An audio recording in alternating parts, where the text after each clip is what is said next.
Social strikes represent the withdrawal of cooperation and acquiescence by a whole society, manifested, for example, in general strikes and mass popular people power uprisings. Previous commentaries in this series have examined the historic role of social strikes in overcoming tyranny worldwide, social strikes in the U.S., using social strikes against MAGA tyranny, how to lay the groundwork for social strikes, social strike timelines and organization, and goals and tactics for conducting social strikes. But how do social strikes succeed? Repressive authorities famously try a long string of tactics, including ridicule, ostracism, division, harassment, and repression, to defeat a movement. Only when all these have failed to quell the movement are the authorities likely to recognize that they will have to make concessions or face the threat of movement action without abatement. Movements that are ultimately victorious often seem to suffer a long string of defeats. Witness, for example, the long struggle against apartheid in South Africa. Movements need to be prepared to continue despite such defeats. That is what makes it possible for them to succeed in the end. They need to interpret such defeats as necessary stepping stones on the path to victory. And they need to master the art of strategic retreat, which, as Mao once indicated, consists of conducting small offensives within the context of a broader pullback. Successful retreats make an opponent's victories hollow. They establish that, despite repression, challenge from the movement will not go away.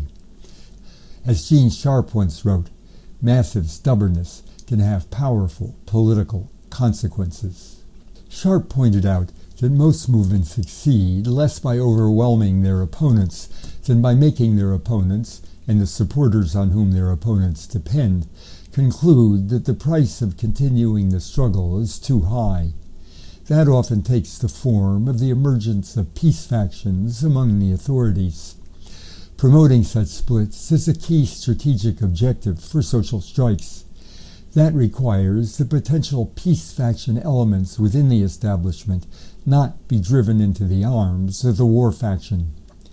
That may mean that the possibility of a relatively peaceful and amicable resolution must be held out, even in the face of repression. How do successful social strikes end? Of course, autocrats can simply resign or accede to electoral defeat. But in many instances, like President Trump in 2019, they are unwilling to leave office voluntarily.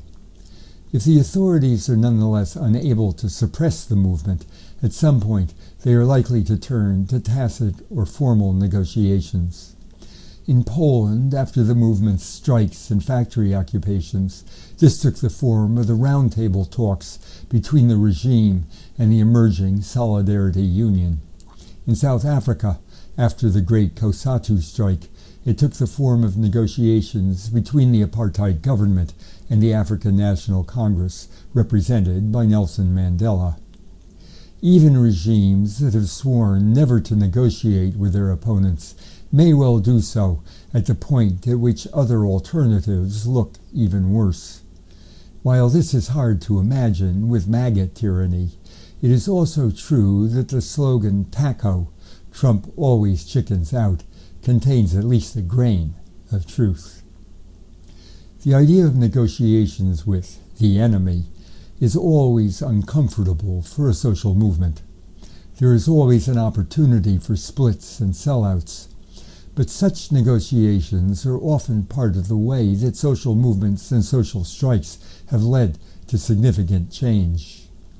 Movements are most likely to negotiate effectively if they have treated negotiations as an explicit goal of their action, so that the opening of negotiations is perceived as a victory rather than a confusing diversion. Negotiations are most likely to be effective if the movement has had an effective process for establishing common goals, so that different groups cannot be split off by the offer of narrow concessions. The British did just this to the movement for Indian independence. splitting Hindus and Muslims and leading to the partition of India and Pakistan. Movements need to establish ways to hold negotiators accountable. The negotiations that ended the first Gdansk general strike were conducted in front of TV cameras that broadcast every detail to tens of thousands of workers occupying the shipyard outside. Finally, negotiations are most likely to succeed if they provide some means for graceful retreat by the authorities, rather than requiring humiliating unconditional surrender. For this, the movement must have a clear sense of what are its essential demands and what are incidental matters on which it can afford to compromise. Negotiations are not an alternative to struggle, but another way of conducting it. They are often an on-again, off-again matter. Movements must be prepared to walk away from fruitless negotiations and return to direct struggle. As Mao put it, talk, talk, fight, fight. Resisting the rise of tyranny will no doubt require sacrifice. After all, we are dealing with an aspiring tyrant who sends armed, masked agents into farms and restaurants to brutalize workers, endorses the roughing up and arrest of elected political opponents, and lionizes foreign leaders who shoot down demonstrators in the street. But that sacrifice will not be primarily on behalf of one political party versus another, of Democrats versus Republicans. It will be a defense of democracy, defense of government of the people, by the people, and for the people. Beyond that, it is the protection of that which makes our life together on earth possible. It is defense of the human rights of all people, of the conditions of our earth and its climate that make our life possible, of the constitutional principle that government must be accountable to law, of global cooperation to provide a secure future for our people and planet, and of our ability to live together in our communities, our country, and our world. A MAGA tyranny is a threat to all of us as members of society. Overcoming MAGA usurpation of power is social self-defense. Social strikes can play a role in the resistance to growing MAGA authoritarianism. But in the wise words of Union leader Sarah Nelson, a general strike is a tactic, but the power in it is our solidarity. We should think of social strikes not as ends in themselves, but as one possible means to build the solidarity and power that will be necessary to overcome MAGA tyranny. Social strikes are unlikely until there is widespread anger, mass mobilization, and willingness to take serious risks.